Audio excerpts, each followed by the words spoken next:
ნიშნებში ამ კრძალავ ნიშნებში 50 წითელ წრეში და მიმთითებელ ნიშნებში 50 ლურჯ ფერში ამას მე ვისწავლით ეს 50-ები გვხვდება სამგან. აი ამ კონფიგურაციაში წითელი მრგვალი, ლურჯი ფერის მრგვალი და კვადრატული ფერის 50. პირველი, ეს არის ძალიან მკაცრი ნიშანი, ამის უკან არის ჩასაფრებული კამერა. ეს გეუბნება იმოძრავეო მითითებულით და ნაკლებითო. ეს კლების ნიშანია მათემატიკაში მასწავლებდნენ თავის დროს. მითითებულით და ნაკლებითო. შემდეგ მიმთითებელ ნიშნებში რო ვისწავლით, იქ არის ლურჯი ფერის, ეს გეუბნება შენ გინდა თუ არ გინდა იმოძრავე მითითებულით და მეტითო. ანუ აქ 45-ით ვერ იმოძრავებ.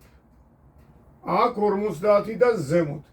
აქ შეიძლება იყოს 60, კი ბატონო, მაშინ 70 და მეტითო. 80 და მე რაც იქნება მითითებული იმაზე მეტით იმოძრავეო. აქაც კამერა დამონტაჟებული და ესეც გაკონტროლებს.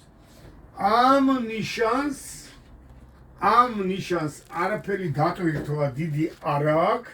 მე ვეძახი ამას მკვდარზე ვენოქს, აი როგორც მიცვალებულს არა ცოცხლებს ეს დიდი ყვავილები და გვირე რაღაც მიტანა, ისე ეს ნიშანია საგზაო მოძრაობის წესებში.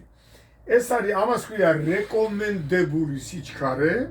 კანონი გეუბნება, რომ მე ამ მონაკვეთზეო რეკომენდაციას გაზდევ ამდენით იმოძრავო, მაგრამ ამ დროს ამ ნიშნის მოქმედების ზონაში მძღოლ შეუძლია იმოძრავოს 20 კილომეტრითაც და 90-ით. როგორც თვითონ უნდა თავისი ესე იგი შეხედულებისამებრ. ამას კამერები არ აქვს.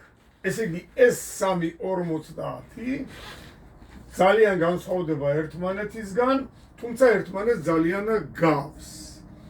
ეს მკაცრია და ამაზე მაღლა არ იმოძრავო, ეს მკაცრია და ამაზე დაბალი სიჩქარით არ იმოძრავო. გავიგეთ?